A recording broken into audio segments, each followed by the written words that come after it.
हरियाणा की मनोहर सरकार पर वादा खिलाफी का आरोप लगाकर प्रदेश की अनाज मंडियों में गेहूं की सरकारी खरीद के पहले दिन ही आढ़तियों की तरफ से हड़ताल का ऐलान कर दिया गया है।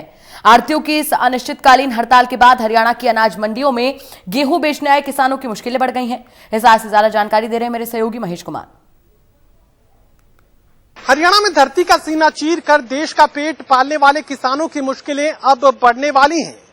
गेहूं की खेती करने वाले वो किसान जो अपनी फसलों को अब अनाज मंडियों तक लाकर बेचने की तैयारी कर रहे थे, तमाम उन किसानों को बड़ी मुश्किलों का सामना करना पड़ सकता है, क्योंकि पूरे हरियाणा प्रदेश में आढ़तियों की तरफ से गेहूं की सरकारी खरीद से इनकार कर दिया गया है। पूरे हरियाणा प्रदेश में आढ़तियों ने हड़ताल का ऐलान किया है और सरकार पर वायदा खिलाफी के आरोप लगाए हैं। मेरे साथ इस वक्त तमाम आढ़ती मौजूद हैं। हिसार की अनाज मंडी में इस वक्त हम मौजूद हैं। मुझे बताइए कि क्या वजह है, इतने मुश्किल वक्त में आपने हड़ताल का ऐलान कर दिया जब पूरा का पूरा देश और दुनिया संकट का सामना कर रही है?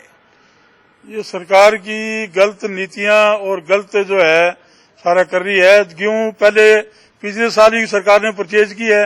अब ये कोरोना महामारी के चलते सरकार किसान और व्यापारियों में टकराव स्थिति पैदा कर रही है, और जो पहले जो परचेज हो रही थी उसी तरह हम चाहते हैं परचेज होनी चाहिए जो पिछले साल हुई है, और उसी तरह पेमेंट जो है व्यापारी खाते में आनी चाहिए। अब सरकार बार बार वायदे कर रही है और उससे मुकर रही है। सीएम मुख्यमंत्री तक वायदे करके फिर मुकर जाते हैं, भाई आपको पहले तरह खरीद होगी, बाद में फिर मुकर जाते हैं। अब टाइम पे परचेज का टाइम आया है फिर मुकर गए। अब ऐसे इन्होंने कच्चे स्टेशन बना दिए, सेंटर बना दिए। अब मौसम खराब है, कल भी इधर मंगाली साइड में बारिश है, वहां कैसे गेहूं पड़ पाएगा और कौन उसका जिम्मेवार होगा? खराब हो गया तो वो सब व्यापारी में पड़ेगी। तो व्यापारी तो सरकार के साथ है और हर तरह से सरकार की मदद चाहता है, भाई किसानों का भी तो और अपना भी तो। बाकी व्यापारी अपना भी देखना चाहता है, भाई व्यापारी को अपना रोजगार भी मिले। अब 10 सेंटर बना दिए, 10 तो मुनीम चाहिए उसमें, और उसके पीछे 20 लेबर चाहिए ना। तो आदमी लेबर का एक भी मंडी में पर्याप्त नहीं है, और मंडी हमारी खाली पड़ी है। मंडी में कितना ही माल डाल लो, आज मंडी बिल्कुल आप देखते हो बिल्कुल खाली है। मंडी पर्याप्त है हमारे सेंटर के लिए, और आसपास जो है जगह और चाहिए तो सब्जी मंडी भी खाली है, फैक्ट्रियां भी खाली है, यहाँ भी सरकार माल डलवा सकती है बजाय बाहर कच्चे स्टेशन जाने की। तो हमारी तो सरकार से यही मांग है, जो पिछले साल जो पहले खरीद हुई गेहूं की उसी तरह होनी चाहिए। मुझे ये बताइए कि मुख्यमंत्री से जब तमाम नेताओं की बातचीत आढ़ती नेताओं की हुई, किन बिंदुओं पर सीएम की तरफ से सहमति दी गई थी और अब उसमें क्या बदलाव किया जा रहा है? इन्हीं बिंदुओं पर हुई थी। जो खरीद है पहले की तरह होगी, और जो पेमेंट है वो पहले की तरह व्यापारी खाते में आएगी। अब वो खरीद पोर्टल पे करवा रही है, आधे किसान तो रजिस्टर्ड ही नहीं है, और एक किसान का आज नंबर है, उसने गेहूं मान लो उसने निकाले नहीं है, आधी वो बाजारी में आ नहीं पाते वो किसान। और एक किसान के 20 एकड़ में है तो 40 दो ही लाएगा वो, बाकी 40 धीरे धीरे आएगी उसकी, तो इकट्ठा माल कैसे लेके आएगा? तो उस हिसाब से उसकी सेटिंग नहीं हो पाएगी। तो ये जो जिस तरह किसान पहले की तरह आता रहे वैसे आता रहे, और हम जो है किसान का नंबर वाइज माल मंगवाते रहेंगे, सोशल डिस्टेंस का भी ध्यान रखेंगे, और गेहूं भी सरकार के तुलती रहेगी आराम से। सर मुझे ये बताइए कि मुश्किल का वक्त है, संकट सामने खड़ा है, ऐसे में आपको किसान के साथ खड़ा होना चाहिए था, आप तो खिलाफ खड़े।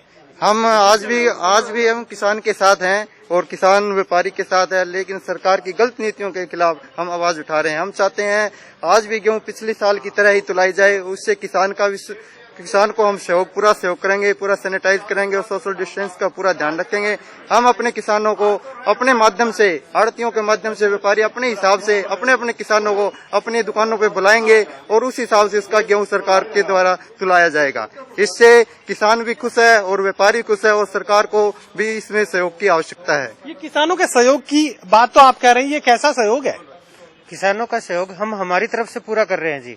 अब जब किसानों का रजिस्ट्रेशन पोर्टल के ऊपर करवाया गया, तब उस पर एक ऑप्शन पूछा गया था कि आप पेमेंट डायरेक्ट सरकार से लेना चाहेंगे या आढ़ती के थ्रू लेना चाहेंगे।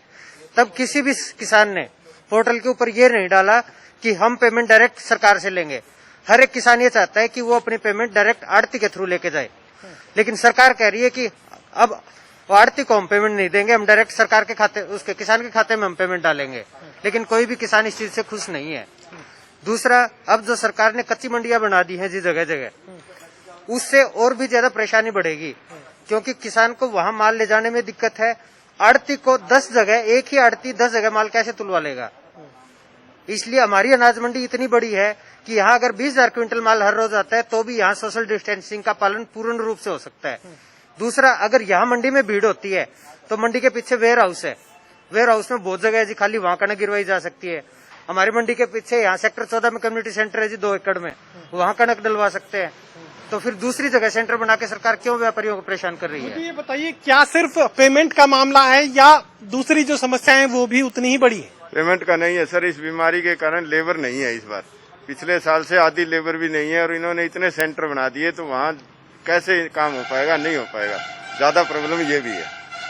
व्यवहारिक समस्याएं काफी सारी जाहिर की गई हैं आढ़तियों की तरफ से। साफ वो ये बात कह रहे हैं कि जब मुख्य मंडी में उनके पास मजदूर नहीं है तो जो रिमोट एरियाज के अंदर जो खरीद केंद्र बनाने की बात सरकार की तरफ से आढ़तियों को कही जा रही है, आखिर वो कैसे निभाएंगे, किस तरीके से इतनी जगहों पर वो हिसाब किताब रखेंगे, व्यवस्था करेंगे, मजदूरों की व्यवस्था करेंगे, तुलाई की व्यवस्था करेंगे, तमाम सवाल सामने। और उससे भी सबसे बड़ा सवाल कि पेमेंट जो है आढ़ती अपने खाते में लेकर किसानों को देना चाहते हैं और सरकार है कि किसानों को सीधा पेमेंट देने पर आमादा है। यही वजह है कि हरियाणा में आढ़तियों की तरफ से हड़ताल का ऐलान कर दिया गया और अब प्रदेश में मुश्किल में है हरियाणा के किसान।